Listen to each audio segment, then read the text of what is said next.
தெரியுதா? சரி. இன்றைய தினம் காலையில் நடந்த கோரமான விபத்துன்னு சொல்லலாம். மனம் கலங்கக்கூடிய ஒரு விபத்து.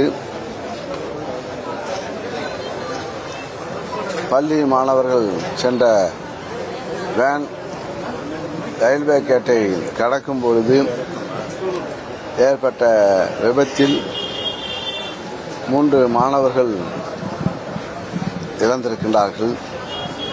ஒரு மாணவன் அடிபட்டு மருத்துவமனையில் வருத்தி வைக்கிறார். அதே போல அந்த வேன் ஓட்டுநரும் பாதிக்கப்பட்டிருக்கிறார்கள்.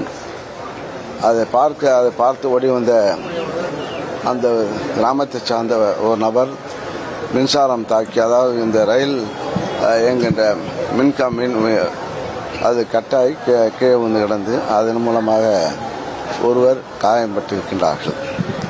ஒரு மேல் சிகிச்சைக்காக ஜிப்மர் மருத்துவமனையிலும் அனுமதிக்கப்பட்டிருக்கிறார்கள். இறந்தவர்களுடைய முதல்வர்கள் தங்களுடைய இரங்கலை தெரிவிக்கின்ற வகையில் என்னையும் தொழிலாளர் நலத்துறை அமைச்சர்களையும் மாவட்ட ஆட்சியர், அனைத்து காவல்காரர் கண்காணிப்பாளர், சட்டமன்ற உறுப்பினர் எல்லோரும் அங்கே சென்று பார்க்க வேண்டும், உதவி செய்ய வேண்டும் என்று ஆணையிட்டதன் பேரில் இங்கே வந்திருக்கின்றோம். ஆக இது அதிகம் இங்கே ஸ்டார்டிங் பாயிண்ட் ஆனதுனால வேன் இதனால் இதாகிடுச்சு. இது கவலைக்குரிய விஷயம். ஆறுதல் சொல்லக்கூடிய வார்த்தைகள் இல்லை. இந்த பெற்றோர்கள் தன்னுடைய குழந்தைகள் நல்லா படிக்க வேண்டும் என்ற உணர்வுடன் அவர்கள் அனுப்பி வைத்த போது இந்த எதிர்பாராத ஒரு அதிர்ச்சிகரமான ஒரு துக்க நிகழ்வு.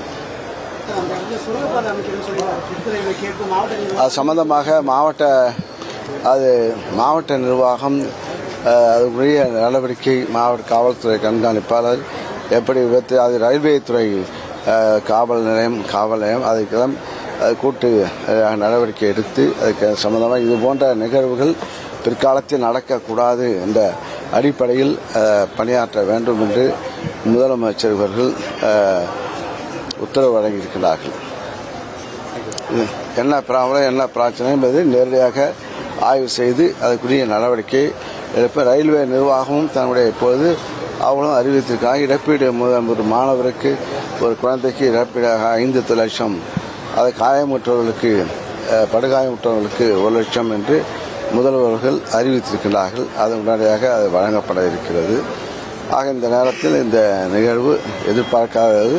அது நம்முடைய மாவட்டத்தில் இது போன்ற நிகழ்வு எல்லோரும் குடும்பத்தில் ஏற்பட்ட போல் ஒரு உணர்வு இருக்கிறது.